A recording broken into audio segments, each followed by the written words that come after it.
What an amazing day. This was a really good day over here in Phoenix, Arizona, where the Women's March of 2018 had finally taken place compared to the day before on Saturday when pretty much most of the rest of the country did, and the world. From what I gathered and from what I was reading so far, about 25,000 men and women then came to this event in downtown Phoenix. Yeah, so we had started off over at the Capitol, and people wound up marching. It was such a good event that the speakers up there were doing such a great job. People went and just marched ahead and just took off. Wow. And what's funny is after the speakers were done, there were still a whole bunch of other people that they finally announced to go and march. It was a great event, and we're talking about maybe a 2-mile march where people were already back surrounded. So we went and interviewed some people, tried to find out what they had spoken about, and the results were really cool.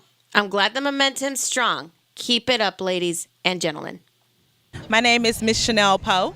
I'm currently an elected school board member, but I also am a candidate that is running for Downtown Justice of the Peace. All right. Now, as a candidate, what do you think of the Women's March and what should change from last year to this year? I am so excited to be here at this year's Women's March. Last year, I had an opportunity to go to Washington, D.C. and participate at our nation's capital. And I am so very proud of the organizers this year. They were very intentional and deliberate in the intersectionality, making sure that women of color, women with disabilities that are visible and non-visible are active. They did a great job by having pre-marches for marginalized communities to really center their voice. And I feel like it has gained so much momentum and so much support that individuals are looking for an outlet of solidarity and possible ways that they can fight back. All right, beautiful. And obviously what we've seen in elections such as in Alabama and Virginia is the black female vote is the thing that has carried on. What is the message that you would have towards white women who still need to get on board with that vote to get more progressive people into office? Yeah, this is what I was talking about in my speech. I actually was one of the speakers for the Women's March. And what's really essential is that we understand our places of privilege and recognize the lack of representation in underrepresented communities. We have a lot of the same fight, so our fight is intersectional, but as a woman of color, we face more disparities. And what we want white women to do is to start speaking up, because when you're silent, you're being complicit. And when you are silent, you enable the status quo that perpetuates within our society today. So I'm asking for white women not to be our allies, but to be our comrades, to put their bodies on the line and to vote in favor with us and to help support progressive policies and candidates who are underrepresented like myself. Hey, that's perfect. And one thing that we have seen this election cycle for the 2018 election is a lot more women are getting involved into the process, the political process.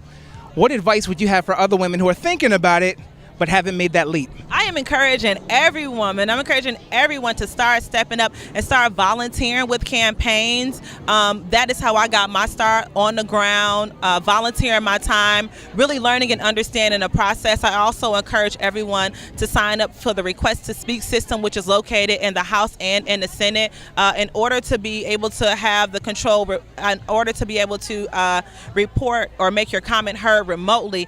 Unfortunately, you have to come down to the actual kiosk to sign up. And sometimes if you have free time, come down to the state capitol. Sit in these committees so that you can understand that individuals are making decisions that are impacting and infecting our everyday lives. And why should we just settle with individuals who are in office who are not representing us? We need to start putting our money and our support behind these wonderful, amazing candidates that embraces everyone with an equity lens. Excellent. And lastly, last year, the Women's March was about resisting Trump. This year, it's about women getting involved politically. What would you want to do for next year when the Women's March happens again? Oh my gosh. Well, I hope that we have more female candidates that are stepping up to run for office. But it's really about aligning our values, really understanding our differences so that we can be advocates for one another. I'm encouraging women to step outside of their comfort zones and their usual circles, to meet and connect with women and to listen to their stories and empower them and utilize their place of privilege, because even I have a place of privilege to step back to amplify those who are not often heard. Chanel, thank you very much for taking our questions, and congratulations and good luck on your run. Thank you so much. I'm so happy that the Zod and Drea podcast show is all over Arizona, amplifying voices just like mine. So thank you. Thank So you. Jennifer, what brings you to the Women's March this year?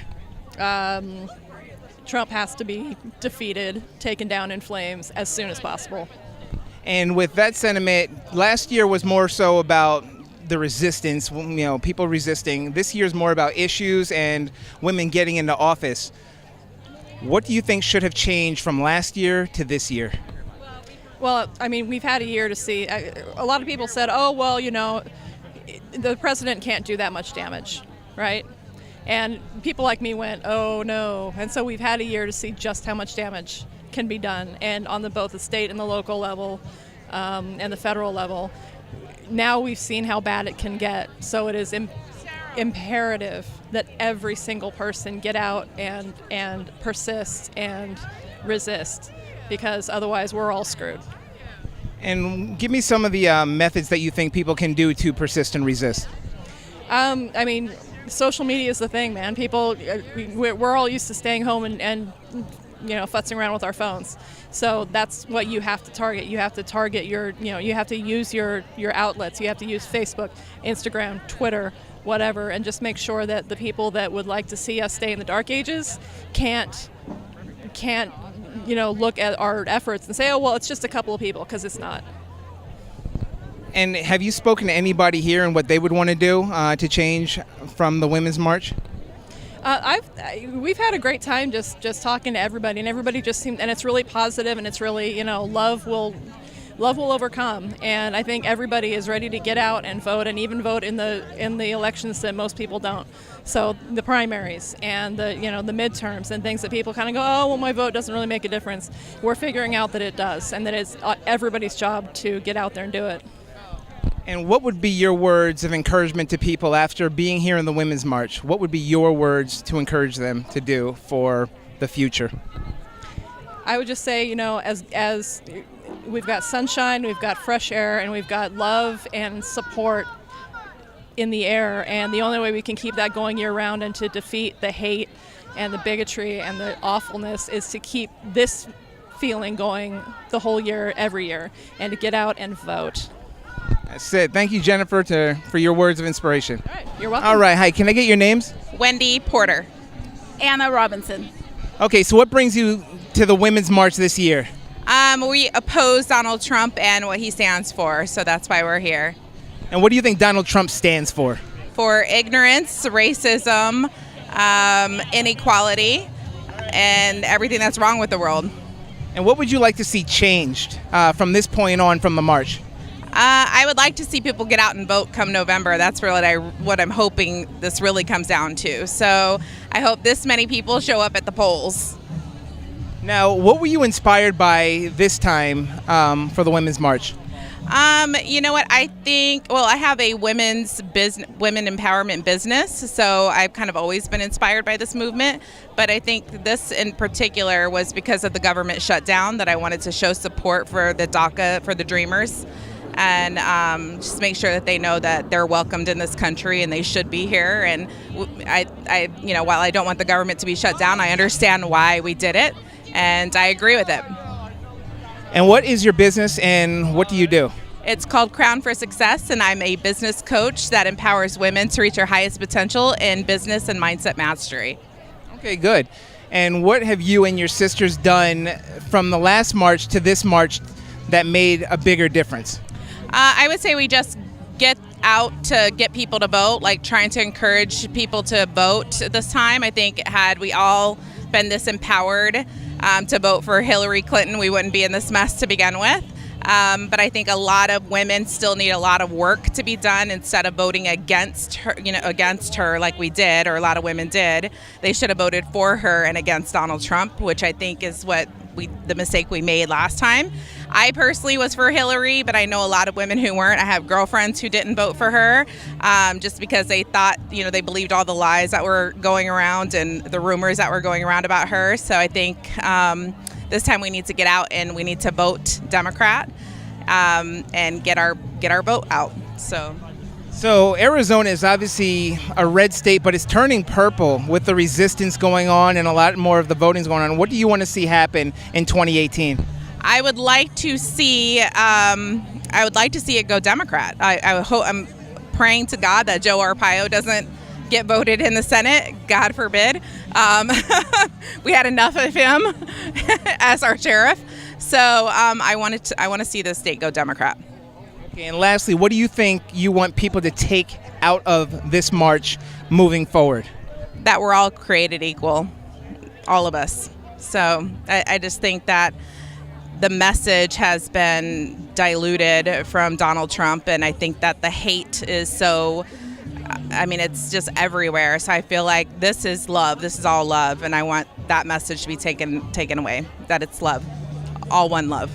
All right, well, thank you for your answers, and hopefully this wasn't too hard. No, thank you. I appreciate it. Thank you. Had fun. All right, Marissa and TUKHA, what brings you here to the Women's March?